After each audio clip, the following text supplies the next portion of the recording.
All right. Let's go ahead and get started.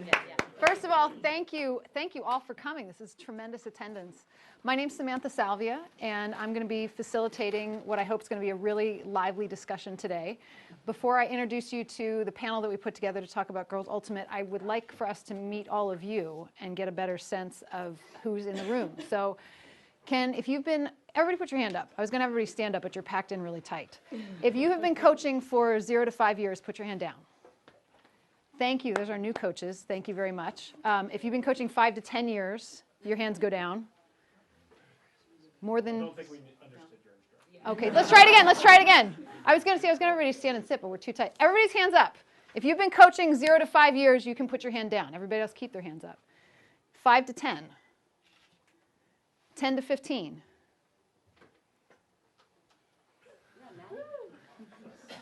Winner! Wow, impressive. How long have you been coaching? Probably about 20 years. 20 years. That's fantastic. That's fantastic. So there's a tremendous amount of coaching experience in this room, and we've put together a very interesting group of panelists, but really this is about what's going to be helpful to you and hearing about all of us bringing this conversation together. So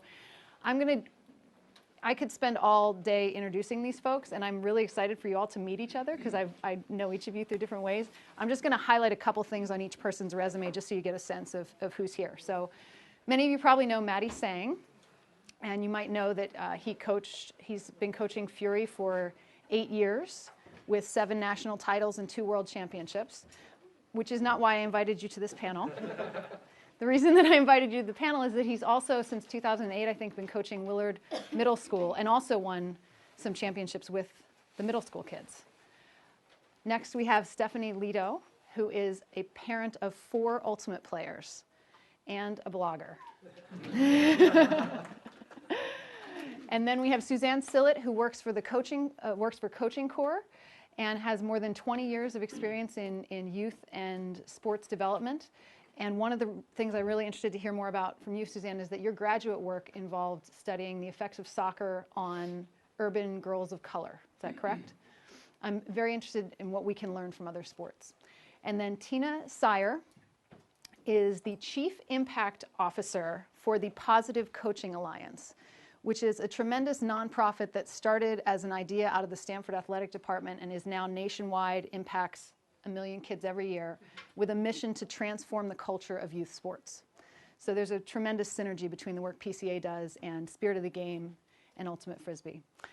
And then to my immediate right is Dr. Jamie Newer, who has a tremendous resume as an accomplished player, but also as a coach of the under-23 team, under-19 team, and currently the Stanford College team as well. And in her spare time is a doctor of sports medicine and family medicine in your spare time. So we've got some great perspectives. We've got perspectives from outside our Ultimate community, Ultimate coaches, and a parent, which I think is a very valuable perspective. I have a list of topics that the panelists, we've been kicking around, but I'm most interested in hearing what you want to hear about, because I think we're probably only going to get to maybe 3 or 4 of these, depending. So maybe we could do, I don't know how we'll do this, a show of hands, or just get some sense of, do we want to talk about increasing and sustaining girls' participation? Okay. Coaching best practices? Okay. Lessons from other youth sports? All right, medium, okay. Single versus mixed gender play? Gender equity, like field access and coaching access? Okay. Parent involvement? And getting more women to coach? Yeah. Okay, so let's start with the first topic then, because that had the most interest. Increasing and sustaining girls' participation. So thank you. So if you were paying attention to the slides that we're scrolling in the back, currently Girls Ultimate is girls represent about 25% of USAU youth members. The participation in Youth Ultimate's been steadily growing. The girls has been pretty flat at 25%. whereas overall high school sports, 42% are girls. Who wants to start, or do you want me to call on you? Who'd like to talk about how do we get more girls to play Ultimate? Maddie, how do you get girls to play Ultimate at Willard? I'm lucky that I teach at the school, and I just set myself a quota. You can just leave the, hey Jamie, you can just So my first year I didn't, and we got a handful of girls, so I just had tryouts, and I was recruiting sort of other players. And in my second year, I'd set just a goal for myself that a third of our players would be girls. And so, you know, I have 20 to 21, so I was like, I need 6 or 7 girls, and I went out and I found a couple of different social groups that I knew if I could get 2 of them, I would get 4. And then I went to another group, and I knew if I could get 2 of them, I could get 4. And so that's how I did it. And I think, you know, one of the things that we often try to do is we try to work around the problem as opposed to addressing the problem. And I think that also could be a discussion with the whole single gender and the mixed gender thing. But if we want more girls, go get more girls. It's sometimes like we think about all these other things that we need to do to make it more inviting for girls, when actually you need physically the girls to show up, and you need to go grab them and bring them over there. So, Suzanne, do you have any thoughts on that? Yeah, I definitely agree, and I think, you know, I used to work at a middle school in San Francisco, and I started a girls soccer team there. And the number one thing that worked was active recruitment strategies. So a lot of our after-school partners will say girls aren't interested, and they're not interested because they posted a flyer around the school and thought that all these girls were just going to show up because there was a flyer. And the only girls that did show up were the ballers, right? Like, they're like, I'm going to play no matter what.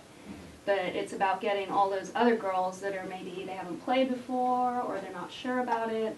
Maybe they don't have the skill set or the friends involved to get them there. And so I think active recruitment strategies, relationship building is huge, especially with the parents. A lot of girls won't be able to play unless the parents know you and you have a relationship with them.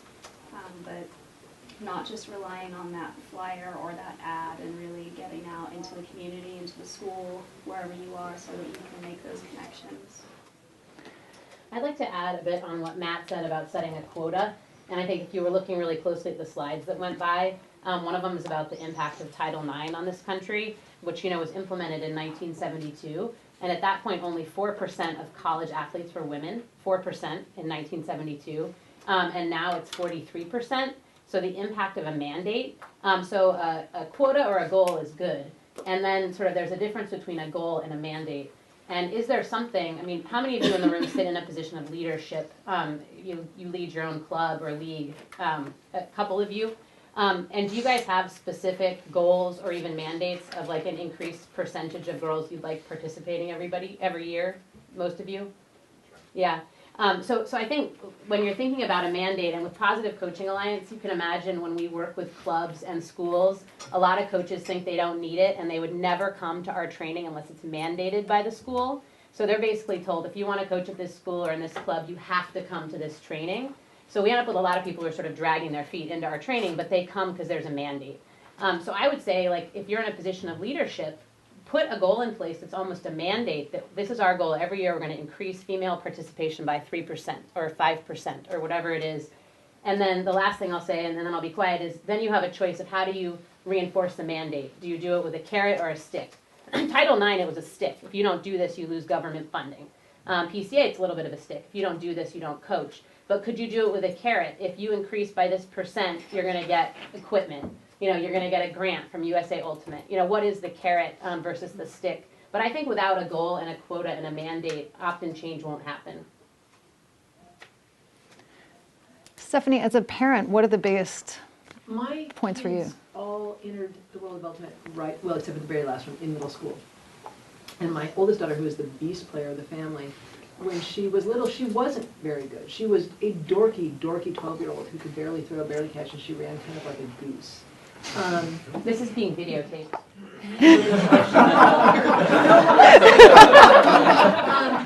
But she was fortunate enough to get into a program that at the time had incredibly strong top-down coaching, of possibly the best I've ever seen in any program, where it was all about culture. And there were there were enough girls playing that they had separate girls' games. So they played mixed, they played boys, and they played girls, all the same kids. They would kind of flow in and out depending on what the tournament was. And so she had a vision for her future already there. She had these very tough, very good girls. She had very supportive boys, mostly the high school boys. Middle school boys, in my experience, are a harder nut to crack in terms of girls. And that takes a lot of very graceful and very forceful coaching to get the middle school boys to just be quiet sometimes. Or just, you have to throw to the girls. Back to the mandate, if your players don't touch it, you go sit down kind of thing. And so with that really positive thing, she was able to slot in, and the game caught her as hard as I've seen anyone else be caught. My next daughter is just out of the middle school thing, and her path, possibly because of her big sister, possibly because of herself, has been a little more rocky.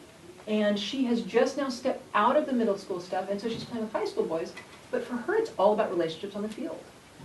She's, I don't know if you want to call it a more typical girl thing or what, she's all about the relationships on the field. If she has a bad practice, she comes home and says, that's it, I'm quitting. Nobody likes me. And, oh God, this is also being videotaped. So Live streaming. That's right. So not wanting to be really super stereotypical, but for some girls, the relationships are all that matter. And you get them, like Matt was saying, about getting their friends. And if my middle one right now, there are 3 girls on her team. It's not enough to sustain her through rough patches. My little one goes to camps. She's 8. She doesn't know any better.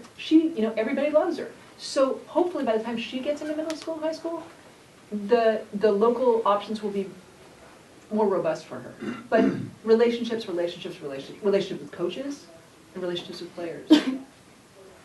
I'll add one thing too, like the thing that you have going for you, that you are a non-traditional sport. And for soccer, if you're not playing at an early age, you're not going to try to play in middle or high school because you just haven't built the skill set, and therefore there's not really a place for you, sadly. And for non-traditional sports, I think a lot of teenage girls get involved because a lot of people are on the same playing field, so to speak, because they haven't even seen the game before. So that's a really positive thing for you. The only thing I would add, and I've not started any youth teams, I have started college teams, but is that face-to-face recruiting is really, really important, and you have to make it fun. Because for women especially, the relationship portion, I think, is really, really important. So that's really all I would add to this. When you say make it fun, what the actual practices and like the experience with the team or the recruitment, or what did you mean when you? All of it. Mm-hmm. I mean, really, and make it a lot about the relationship, especially in the beginning, because that's how you're going to get people sort of hooked into the sport. And later, you can be tougher on them, Yeah. but you got to get them hooked first. Otherwise, like a non-traditional sport, you'll lose them. I think the other. Oh yeah, Mike. Jamie, can you talk a little bit more about that in terms of because I've also heard people like Glenn say, in order to make athletic women come to your tryouts, you have to make the tryouts very athletic and very challenging, and that being a reward in and of itself is going to a high level, high kind of structured environment. Is there a balance, or can you do both? Yeah, you can do both, absolutely. I mean, the social aspects of girls at different ages is different. Middle school girls, high school girls, college girls. And I think, I mostly coach at the college level now. Just giving them time sort of between hard drills is enough to sort of try to start making it fun. But also in the beginning, starting with more team building type activities, and it doesn't have to be super structured, but super supportiveness on the sideline, having your veteran players buddy up with a new player or talk to a new player, making those goals. And then later on, maybe a week or two into recruiting, starting to do more of those tougher drills and sprinting things, but all while at the same time praising those people, making it clear that the people at the last of the pack are doing a great job and a great effort as well. I would echo one thing about just kind of the positive about Ultimate is that, you know, we are a sport, one, where there's actually a lot of women who are coaching not only other girls, but also boys. I'm really conscious of getting Fury players to come to my school, so all the boys at my school only know that there are women coaching. I mean, other than me, they're pretty close. So, you know, I think that's something really, really unique to our sport, where if you look at most other sports, like it's usually, there's a lot more men coaching, and in Ultimate as well, but I think we're a little bit less skewed than in other sports, and there's a lot of very accomplished women who are in coaching. I also think, you know, we're a sport with that sensibility, and, you know, like USAU has a gender equity clause, so I think there's a lot of sort of like base here for us to be, we have a mandate, and I think it's just getting really clear and kind of on the same page of like how we will actually execute the mandate. Because I haven't talked to anyone who was like, oh, that's stupid, like we don't want to do that. Like, let's just build that program, so.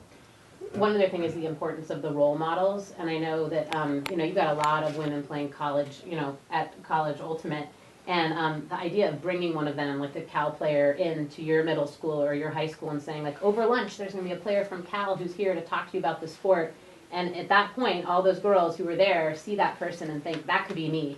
And that is so powerful. I know that happened to me with field hockey. Like, I didn't start playing until I was in 9th grade, and it's because I saw a player come back from Cal, and I thought, wow, this could be my ticket. You know, this is awesome. So I think not just role models on television or on YouTube clips, but like the real in-the-flesh role model is a really important piece. I don't know if it was you, Tina, who said, but talking about parents not being willing to give you their daughters unless they've got a relationship with you, one thing that we've struggled with is parents who say, well, they could throw a frisbee, or they can take dance, and that's where, because our athletic girls either play soccer or they dance. They're already gone, and the dancers, if they're dancing 5 days a week. Their parents are paying through the nose, but they're dancing 5 days a week. And so how to legitimize running around throwing a disc with boys and girls to parents whose mindset is, you know, dance for women and soccer scholarships, that's something we really struggle with. So I'd be interested in anyone who has successfully navigated that, you know, bifurcated issue. Has anyone else encountered that sentiment among parents, that it's not a legitimate way for their kids to spend their time? One thing that I'm worried about is people trying to make Ultimate super affordable. Like, come play Ultimate on this youth club team for $10 for the entire season. And that totally delegitimizes it in someone's head who's like, I'm used to paying like $3,000 a season for youth soccer. Well, this year we finally said everybody pays across the board. You can't afford it, you come talk to us. So how much is it? It's $150 for 2 semesters. And we're now saying this isn't enough. High schoolers are spending all of their stuff, and the idea was we didn't want the coaches to pay for travel. We didn't want to ask parents for funds for tournaments, and we wanted the uniforms paid for. Well, then the high schoolers decided that they needed all kinds of uniforms, and we're like, okay, fine. You know, most of the money for the high schoolers is not. Middle schoolers haven't spent a cent. We're buying them very inexpensive uniforms. We're now talking about paying a coach because we cannot get a coach in there. And we've had some parents who are balking at it, and some parents who are like, we pay 3 times as much. So that's been our experience, that we needed to stand up and fight for the value of what we were offering. I think another way to approach it may be to approach the PTA, you know, and have a message like that going out about how Ultimate is, and I'm sure you've probably tried that, but We get some money, but yeah. because it's different than a lot of sports and what it brings to the table, and I think if you can find someone who's a compelling speaker, that would be helpful. I would just adding on the conversation about charging. I work at Coaching Corps, which is we provide volunteer coaches for low-income community youth sports programs. And if I definitely understand that if something costs something, people see it as worthy. I understand that. And I think it's important to be really careful about the message that you send about who is eligible or able to participate in a program. And so scholarships are great, but I know in youth soccer there are hundreds and hundreds of girls who live in Richmond and San Pablo who would never consider going to certain communities to try to play, even if they're good enough. because there's just this perception that it's too expensive, even if there are scholarships. So what that does is low-income girls and girls of color get left on the sideline disproportionately to, in soccer, unfortunately, white girls. It's a suburban white girl sport, and so, you know, not just getting girls in the game, but getting all sorts of girls in the game. I'd like to add to that. One of the things that, especially for people who are financially challenged, if you make an entrance point that's somewhat of a financial incentive, I must attend because I've paid money, we also have to think about how to build relationship and how to do other parts of it, and one of them is getting the kids to the practice, carpooling. And as a parent, I know that I've also experienced as a coach, it's very challenging when the parents are not on board. It's not the kids' fault they don't get to practice on time. And disadvantaged children, I would imagine it's going to be more significant. And so encouraging that carpooling also builds the camaraderie, which is really what being on a team is about. Making sure everybody's on time. Yeah, you can raise somebody for being a little bit late, but next week don't be late. And there should be a reason, and facilitating that can really enhance the ability. Like maybe the inner city kids might need to have somebody come to them to play. You secure the field there, have some of those outer people who have the resources to help kind of distribute the resources so that they can play by renting the field in an accommodating location. But it is a certainly a huge part of the challenge. So in Seattle, the FRIES program, if you have heard of it, is like this all-star tryout team for youth players. This past season, they had tryouts. They had over 200 plus kids try out for 2 teams or 3 teams. And so I coach in the south end of Seattle, which is low income, low graduation rate, 95% kids of color, and none of my boys went to try out. And this is the team that lost in state finals 2 years in a row. So like we have some of the best boys in the state. None of them tried out because of those reasons. It's in the north end of Seattle. They have no way to get there. So they're building this all-star team, but it's not representative of the whole community. So I love what you're saying about, you know, I love the fact that we're thinking about gender and equity, but we need to think about there's layers beyond that, socioeconomic, race, and there's things that keep people from joining. So like when my kids know that there's scholarships available, but they feel weird about asking strangers to apply for scholarships. So like they need to go through me. So I help, right? You know, like there has to be like you have to build channels with people that know kids, and you can't just like we're offering money. It's like putting the billboard up. Like we put the billboard up, no one asks for something, so they're not interested. We put a scholarship up, no one's asking for it. Like you have to actually like work way hard to get those like kids, especially in the fringes, in terms of like economic levels and like representation to come out. So it takes a lot more work, but I think it's very valuable. Thank you for that comment. I want to make sure we get to a discussion of single versus mixed gender play, but before we go there, I want to ask a question to the panel. There's an undercurrent in a couple comments you made about girls are emotional, girls. Is coaching girls different? Suzanne, would you like to start with that one? I think that it's very easy to generalize. You know, there's those stereotypes that some of my girls, yes, they're emotional, and some boys are emotional. And I think, I mean, probably the bottom line, I could probably say a million things, but the bottom line is you coach the person, and each person is different. And I think as coaches, we need to take the time and effort to figure out what style works in interacting with each individual player versus kind of generalizing based on whether they're a boy or a girl. Yeah, I totally agree. So I've coached boys, girls, and mixed, and they're all completely different. But I totally agree with you that one-on-one, everyone is going to respond to something slightly different. And I've been totally surprised by, you know, boys being more emotional than I would have thought, because on the outside, they're really tough.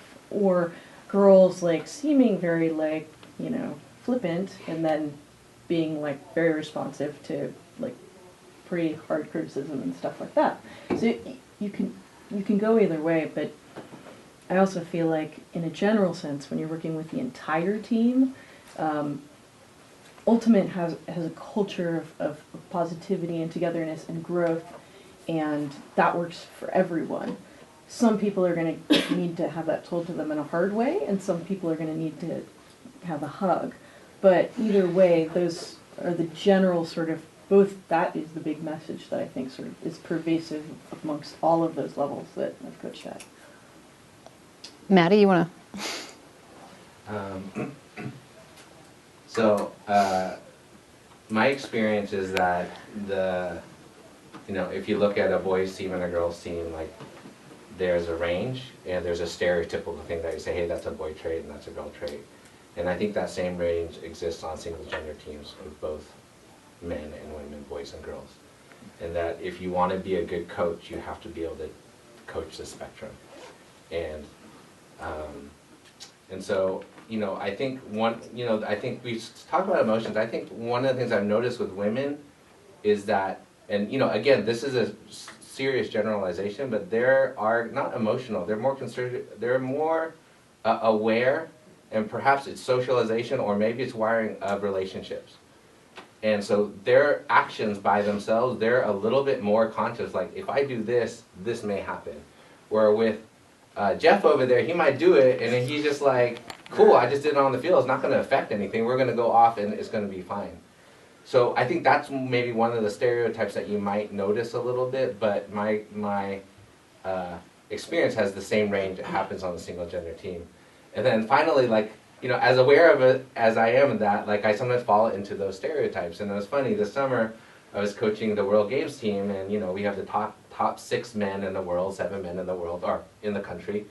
And, and one of these guys, when we were in Colombia, like, I'm doing a team meeting, and this guy has been like very, this is being taped, very successful since high school. And I'm doing these team meetings and doing these acknowledgments, and somehow I didn't acknowledge him.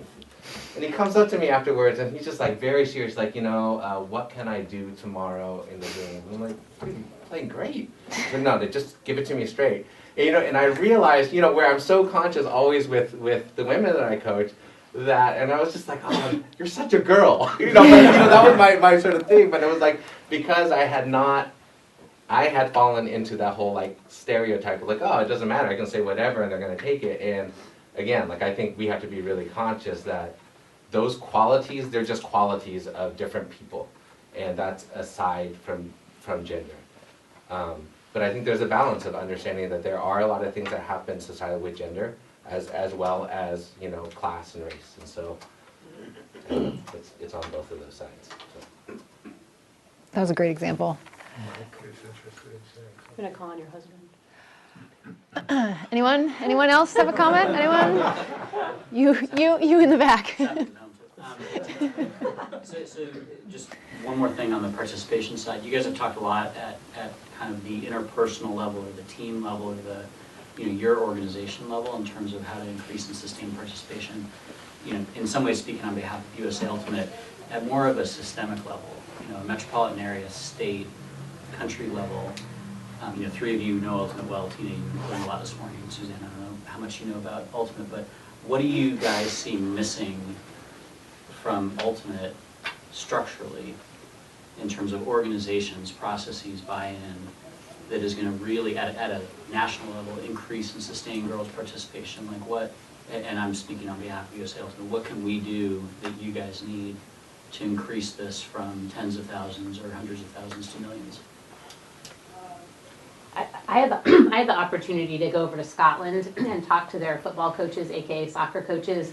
In the whole country of Scotland, they only have 4,000 girls playing soccer. Which is just crazy because they're so football crazy over there. And so they said, what lessons can we take from America where you have so many girls playing soccer? And I was like, now I'm going to become the authority on like women in sports for the whole U.S. So of course I talked about Title IX, but I also looked at AYSO soccer, which I think is in like 1980 it was established. Suzanne might be able to correct me, even before that, in Southern California. And it was like suddenly, like right off the bat, they were about giving equal, like they were going to have the same number of girls teams as boys teams, and they were going to have all girls teams from the beginning. So girls who were 5, who weren't really comfortable coming out and playing on a mixed team, would have an opportunity to play on an all-girls team. And when you talk to folks from AYSO, where it's all, volunteer coaches, volunteer officials, they hand you the whole thing on a platter, here are your drills to coach U5. They make it very easy for you. AYSO, I think, has played a huge role in getting girls access into soccer over time, and even the last 30 years or 40 years. So I think sort of that idea from the beginning. And in Scotland, there are no, at the youngest levels, they don't have U6 soccer for girls. It's mixed. Because they're like 6-year-olds can play together. But I think that they're missing something there about actually having an opportunity where the girls are really comfortable at the youngest ages. So one of the things I wrote to talk to you about is studying like AYSO and what did they do when they grew, since then, that you might be able to learn from. So you think single gender play at a young age is critical? Not because the kids can't play together, and I think that if there is a mixed opportunity and they want to play mixed, great, but maybe there isn't a single gender option as well, right? So kids can gravitate to where they're comfortable so they won't opt out. I think another big thing, especially taking the soccer example, is we need to increase our visibility as a sport. Because when I was a kid, which unfortunately probably not that long ago, I remember watching the 1999 women's soccer team, right, on TV. And I was like, I'm playing soccer, I'm done. I was like, and I wasn't even that good at soccer. But, we have to increase our visibility and presence. And I know right now, it's circulating around, the mixed team winning at Worlds, and that, might be like the team of the year for non-Olympic sports, which is great. But I think we have to get more visibility of women's sports. And USAU has an equity clause, but I also challenge USAU to make the equity clause mean something in terms of scheduling with ESPN. Because as we become a more professionalized sport, men's sports tend to get the better time slots, etc. It's stuff that people have been talking about. But if you want women playing, you have to have positive women role models that are awesome and badass and cool, so that all those other kids that are growing up want to play that sport. And change can happen really quickly. I'm always relying on you for my dates. Is it 91 that was the first Women's World Cup? Yeah. In 91, we won the World Cup, right, in Norway, and it was a one-page article in Sports Illustrated, but I still remember I was a senior in high school reading that article in SI, because there are never any women's sports. Look where we are today for the Women's World Cup and selling out the Rose Bowl. That's not that long ago. So I think if you think about Ultimate in 20 or 30 years, why can't that be Ultimate? Right? Right, and what Jamie said, when I was a child, which was longer ago than when Jamie was a child, and I was in Southern California, I remember the kids who played soccer were always a little odd. This wasn't a normal sport. It was that fringe sport. And my kids, I look at them now, I'm like, you guys don't understand. Right now, Frisbee is exactly where soccer was, and I was in a cutting-edge place in Southern California. We were always ahead of stuff. But it was new, and I was aware as a kid that was new. Now, like he's like, 20 people play soccer. It's just part of the fabric of their lives. There's no reason. Frisbee doesn't mean Frisbee can't be there. There's no reason for that. So change does happen fairly quickly. So I have a question about, obviously, we do not have access to ESPN to make them put girls' sports out there. Is there things that we can do at the local level to make the girls' sports more visible?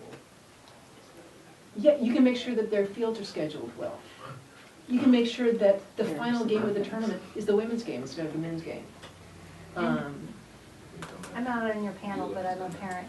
I would strongly suggest every coach get to know a sports writer in your community. And email that sports writer once a week what your team is doing. And if you're going to be in a tournament, come invite them. Can you bring a photographer? And if they can't bring a photographer and they don't want to write the article and send a photo with it. Stephanie's blog is in your program, and that went viral. That's a great piece of work. That's Yeah, thank you. She did great. I got it in my local paper just by sending Stephanie's article. So that is a huge relationship, because the sports writers don't care about Ultimate. Really, at this point, once we become an Olympic sport, they will. But if you can just find one person, one new journalist, I would do it. I have another suggestion, which is, I know as a player, we oftentimes had guest coaches come in to give a clinic just during a practice for an hour and a half, or half a practice on footwork or throwing in the wind or defensive positioning or whatever. If you're the coach of a boys or mixed team, making sure that the people you're bringing in are women who are club players or college players or women's coaches who could be giving those clinics to boys or mixed teams, and sort of in the way that Maddie's doing with his kids, having these women come in and be the role models. I think for boys to see that, boys to see their male coach giving that, ceding some of that control and giving that respect to a woman who could come in and give a clinic would go a long way. Absolutely. Well, talk about systemic issues. Ultimate's not the only sport that has trouble getting women to coach and sustain women coaching. Do you have ideas? How do we get more women to coach? The AYSO in San Carlos, they've started a program where they actually realized they had a ton of XD1 soccer players in their community who are moms who weren't coaching. And there are all these dads who've never played soccer before who are coaching. And so they have done, going back face to face saying, like, I know you played at Santa Clara, can't you come out and coach a YUCC soccer team? And being asked, right? And so I think that it is sort of turning that stereotype of who the typical youth coach is. I coached my son's kindergarten soccer team this fall, and the other parents in his kindergarten class thought I was like, it was so amazing that a mom was coaching the boys team. And these are 5-year-olds. So, it's like as a woman coaching those teams, it is sort of an uphill struggle. But I think the idea of recruiting former collegiate ultimate players to be coaching in the community, because we're now getting old enough, we have our own kids, and committing to actually coach our own kids, and it's not always sort of the guy's job to do the coaching. I think bringing former players that you've coached back. So I coached soccer at Berkeley High. My assistant coach played for me at Berkeley High. She is, the JV coach now. She's my assistant coach, and we're the only 2 female coaches in our entire league, and it's something that I feel really proud of. And so, if you have players who graduate out of your program or bringing high school players down and working with middle schoolers, just to kind of show them what it's all about and to get them excited and involved. And the players will respond much differently to those role models that are closer to them in age, and it's a positive thing. I think that they'll need a lot of guidance and structure from you, but that's an easy way to bring female coaches up and get them excited about being involved. In Seattle, this is the 5th year we've run something called the All Girl Everything Ultimate program, and it's through a community center. It's in the South End, and so half the program starts in the fall, and it's 8th grade girls up to seniors in high school, and they can participate. And half the session is playing Ultimate, and with like Riot Women, or with UW women, or like Underground women. But then the other half is, youth development. But then in the spring, that positions switches, and these 8th graders to 12th graders, they actually run ultimate clinics for elementary schools all throughout Seattle. Cool. And so they're building that role modeling of ready. Like some of those girls who are now freshmen in college are running high school programs in this Seattle. So like you're already building, thinking about not just like a year from now, 2 years from now, but think about like 5 years from now, 10 years from now. Like, how do you build that ability to create that peer mentorship, which is so important? Because when middle school girls, 9th graders, 10th graders are working with elementary school kids that maybe their siblings, like they realize, like, man, I can be in a position of power, I can be a coach or leader, and I can do that in my college team, I can do that as a coach for high school kids later on. So like, you guys can build that pipeline like early. Mm-hmm. I think you recruit women coaches the same way you recruit middle school girls, which is make it fun and make it a group activity. I mean, because the thing is, I got sucked into coaching from a male counterpart who knew that I played at a high level, and I was just starting medical school and wasn't sure I wanted to do that. And he was like, "Oh, just come out. It'll be fun." And I was like, "Oh, okay, I guess," and then it's like, 3 practices later, I'm like running the thing, So, I feel like you can recruit women coaches the same way. If you can find someone that you think has that high level of experience and bring them in as like, "Oh, you're just a consultant," like a low level of, yes, exactly. The guy's like gone, but seriously, I mean, because I think, women have a lot on their plates, we have careers, we have kids or whatever, and all this other stuff going on, and I mean, men the same thing too, but I think men feel more of a drive to be in that leadership position than women otherwise would feel a drive. And so you have to recruit them the same way that you would a middle school girl, which is to go and find them and bring them to your practice and hold their hand until they're like, oh yeah, this is actually kind of awesome. And then they tend to stick around. But there's a lot of proactive work that has to be done. It would seem like parents, like moms, ultimate playing moms, because they're already coming to school, to after school, or they're involved with the school. Also, it would seem like teachers, ultimate players who are now teachers would be another sort of target group that would be easiest to get to coax. That's fine. Just one small thing, I think subtle shifts in language is huge. So on like a higher level, your advertising tools, the things that you're handing out to recruit, use the word she or her as the coach instead of he, I think is really powerful. We try to do that a lot in the tools that we produce at Coaching Core, just so people don't just think of a coach as being a man. You know, only recently in soccer has the term team mom turned to team manager.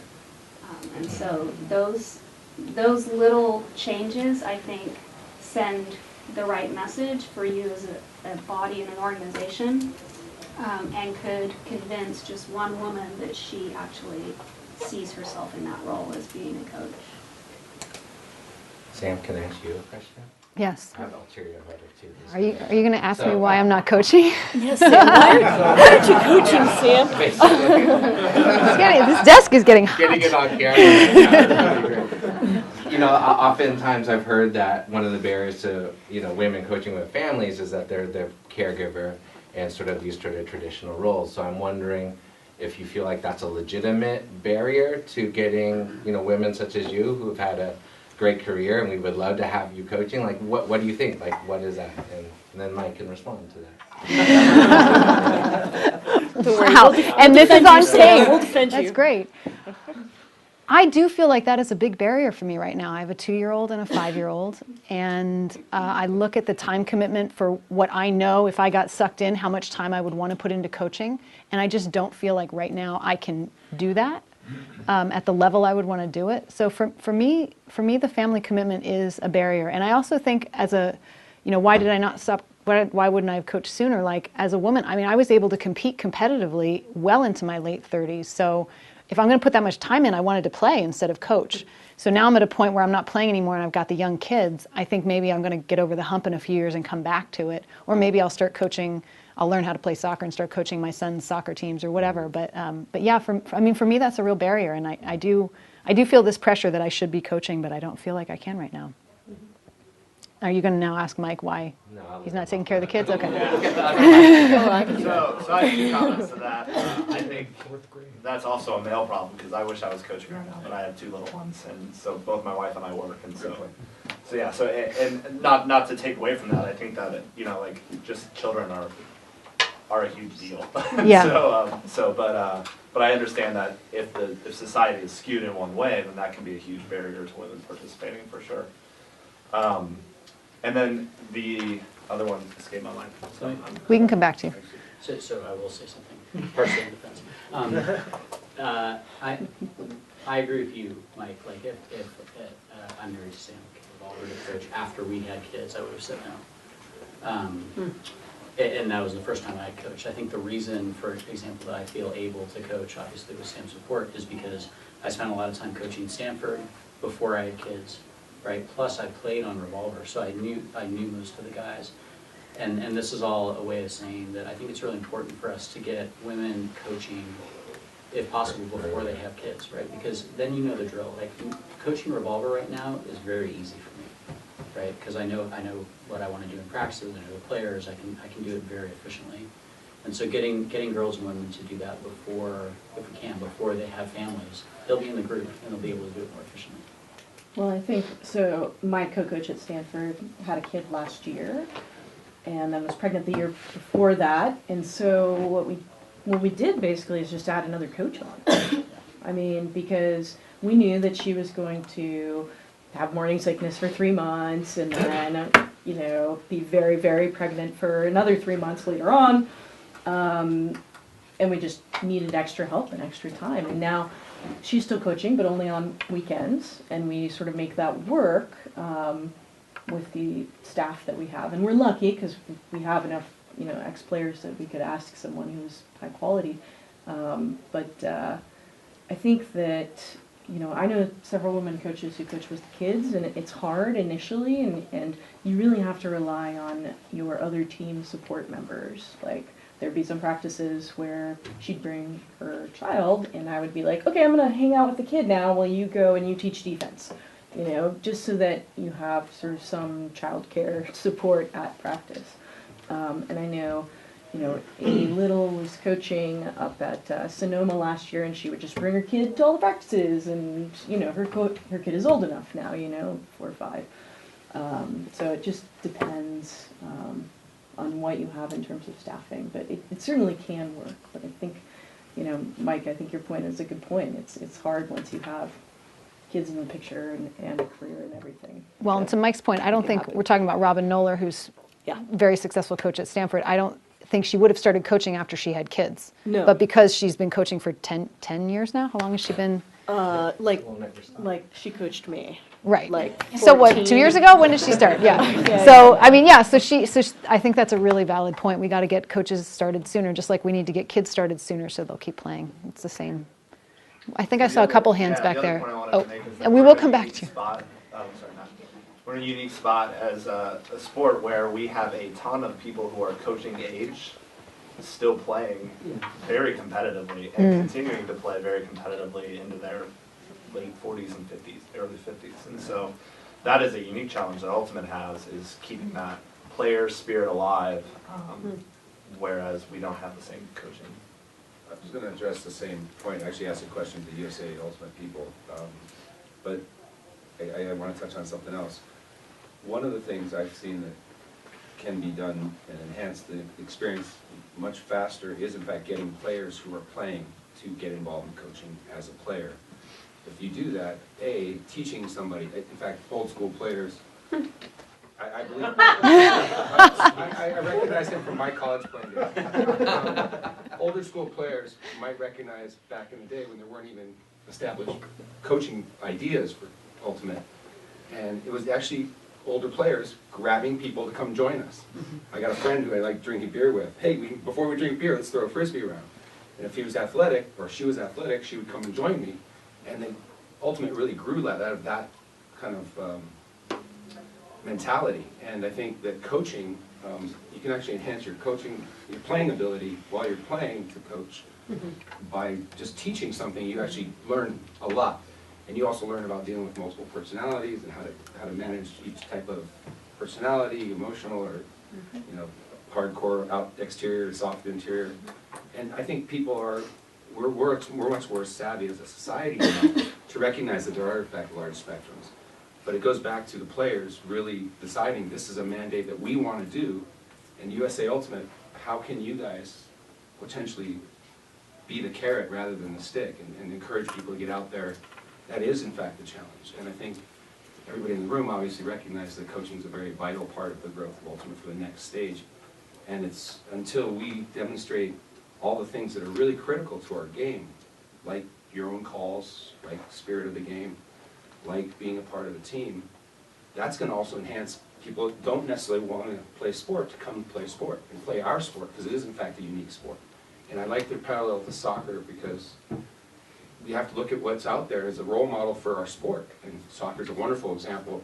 There was a mandate in AYSO that every kid got to play at least a half of the game. And that guarantees a lot more fun than sitting on the sideline. I don't know what to do. You learn by trial by fire. You gotta get out there and play. So we have about 5 minutes left, and I want to leave time for each of the panelists to give any quick parting thoughts. Are there any burning questions anybody has they want to make sure they get in? We probably have time for 1 or 2. I hope I can make this quick. This is kind of a tough question, maybe yes or no. Is USA Ultimate moving forward with the mixed division in the right way to promote women playing the sport? So we think that it's a way to provide more playing opportunities, but we were talking about how mixed does not work for young girls. And that's the way we do most middle school and high school ultimate in this country. And it's partially because we make the top level visible. Are we doing the right things? Could we do things slightly differently in regard to mixed? I think by the time that girls are in high school, they would prefer to have a women's team, but a lot of it is just, we just don't have enough people playing. But I think the transition will happen, just like it did for soccer, from 6-year-olds playing, mixed to playing just girls. But I think it's a numbers game right now. Can I follow up on that? Where would you guys suggest best practice leading on that? If you have a small amount of girls, would you say it's better to widen the age gap and have more girls and have a girls team, or keep the age gap narrow and mix it coed? Very good question. I don't want to answer. I know, poor So Maddie. I'm actually, and this is more recent, like an hour ago. So I've been, thinking a lot about like how you address problems, and I think we like go around and address the wrong thing to solve a simple problem. So in terms of the whole mixed versus single gender and hearing the AYSO, like I'm almost like we've been in this thing like it's a numbers game and we're waiting for it to happen. And in some ways, like if we just decided like the YCC team is going to be girls, and Jeff, we've got like 8 girls, we're like, okay, we would probably go out and recruit 9 girls, right? Like, but right now what we're doing is we're sitting with our 8 girls waiting, and then those girls graduate and then we're still waiting. So I'm kind of the mind, again, like this is new for that maybe we, and USAU supports this, I don't know if it should be a mandate, but maybe like local organizations have a mandate, like, yeah, we're gonna have single gender teams. And if you have single gender teams, you have that team, then you're gonna fill it. If you have, like, I'm gonna wait and see what happens with my mixed team, is never gonna happen. And so I'm thinking that you do that, and I still think that they should be at the same age, so I would do that and form like 2 age groups, right? And let's have elementary school play, and then let's have middle schoolers play. And maybe if we approach it that way, we'll come back in 3 or 4 years and say, hey, we made these huge strides, as opposed to mixed. Well, in USAU can support us, as an idea of like maybe having 2 middle schools combine their girls, or 2 high schools combine. And I don't know if, yes, the logistics of this are apparently a nightmare. No. Our town, But being we allowed to do real that. struggles with this, because we have a fairly small town with like 8 schools, and so we combine our, there's so many schools in our town, so it's a 77,000 person town with like 5 high schools. It's crazy. Okay, for our area, it's small town. And then we say, okay, but we struggle to put 18 kids on the field, boys and girls together, and then we're told, well, you can't play in this tournament because you're a mixed school team. This isn't gonna work. And so we haven't found the flexibility on. So maybe there should be flexibility with the girls in terms of development right now or something. Right, we haven't found that flexibility at a higher program level, so that our kids can't compete. Yes, you in the back. I see the hand. I see the hand. So it's interesting, this is talking about, developing all-girls teams. In my talk earlier, I talked about something that was surprising, I think, to a lot of people in the room, which is there's 2 things that the International Olympic Committee really like about Ultimate. Number one, spirit of the game. They really like it. It's aligned with the Olympic ideals. The second thing is that it's the only sport they've ever seen where the top level can be played excitingly in a mixed fashion. Right, and in some ways we've been having discussions at USA Ultimate with ESPN and with the US Olympic Committee and with the IOC about a future in which the most visible way our sport is displayed is mixed. And I'm curious about the panelists, your opinion on that. Is that okay? Should we as USA Ultimate and community support that? Or should we actively steer away from that so we achieve the vision that soccer has, which is, 2 distinct but very successful gender divisions? In 30 seconds or less. Discuss. Do you mind if I answer that question? So, It's a free-for-all. I coach both a open high school team and a new girls club team that we just started. That was a combination team of all the girls in my town because we couldn't get enough girls on any one team. And so I've seen the girls playing with the boys, before and after having them on a team. And they have so much more fun on the girls' team. They just have unbelievably more amounts of fun. And so that's kind of my response to that. I would say, I mean, to respond to you, I'm sorry, I don't know your name. It's our job to provide girls the opportunity. And, I mean, I know not much at all about Ultimate, and I come here from a soccer background, but, you know, the middle school team that I worked at, I had 4 girls on my team for a month. And boys asked to play, and I said no. And they asked again, and I said no. And I put blood, sweat, and tears into getting more and more girls, and by the end of the season, we had 20. And so it takes so much work. And that's the work that we have to be willing to do if we want girls to have their own space to play. And I don't necessarily have the ability to answer your question per se, because I don't know your sport well enough to give an informed answer, but girls deserve their own space, and it's our job to provide it to them, no matter how difficult it is. And you may only have 4 girls forever, and that makes it difficult. There are many challenges, but if you keep working at it, and keep using active recruitment strategies, and keep getting your girls, your 4 girls, to bring a friend the next day, and then bring another friend the next day, you will build it, and you can really be pioneers in growing this game that you love so much for girls. I think we got to wrap it up. I wish we could keep going. This discussion was everything that I hoped it would be, and I want to take time for everybody to have a chance to thank everybody on our panel.